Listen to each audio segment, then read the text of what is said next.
દેશભરમાં 79માં સ્વતંત્રતા દિવસની ઉજવણી. પ્રધાનમંત્રી નરેન્દ્ર મોદીએ લાલ કિલ્લા પરથી લહેરાવ્યો તિરંગો. ઓપરેશન સિંદૂરના શૂરવીરોને કર્યા સલામ. ઓપરેશન સિંદૂરને ગણાવ્યું 140 કરોડ દેશવાસીઓના આક્રોશની અભિવ્યક્તિ.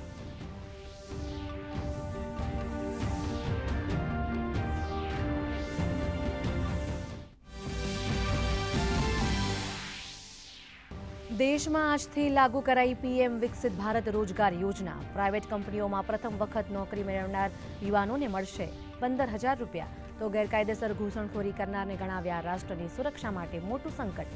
મુખ્ય સ્થળોએ સુરક્ષા પ્રદાન કરવા 2035 સુધીમાં સુદર્શન ચક્ર મિશનની કરી જાહેરાત.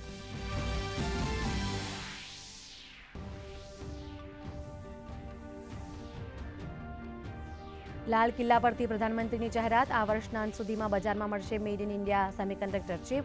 રાષ્ટ્રહિત માટે આરએસએસની ભૂમિકાની પણ કરી સરાહના. તો દિવાળીએ જીએસટી પર રિફોર્મની પણ જાહેરાત.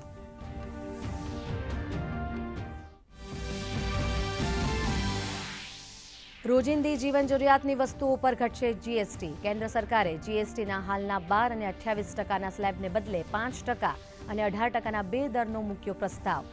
સામાન્ય જનતાને મળશે રાહત.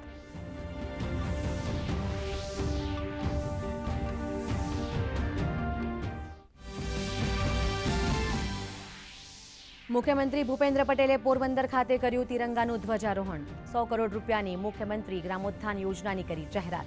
નાગરિકોને સ્વદેશી અને સ્થાનિક ઉત્પાદનો ખરીદવા તથા ઉપયોગ કરવાની કરી હિમાયત.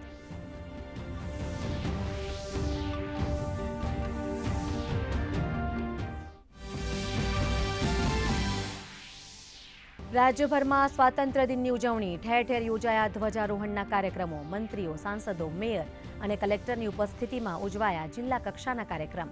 ભાજપ અને કોંગ્રેસ કાર્યાલય સહિત સરકારી કચેરીઓ ખાતે પણ થઈ ઉજવણી.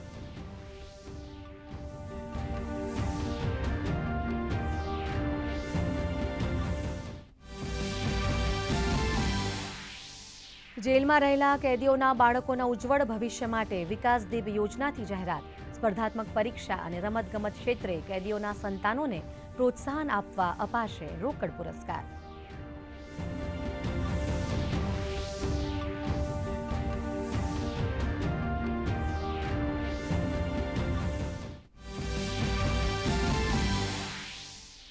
અને રાજ્યમાં વરસાદનો વધુ એક રાઉન્ડ. આગામી 7 દિવસ સૌરાષ્ટ્ર, દક્ષિણ ગુજરાત, ઉત્તર ગુજરાતમાં ભારેથી અતિભારે વરસાદની આગાહી.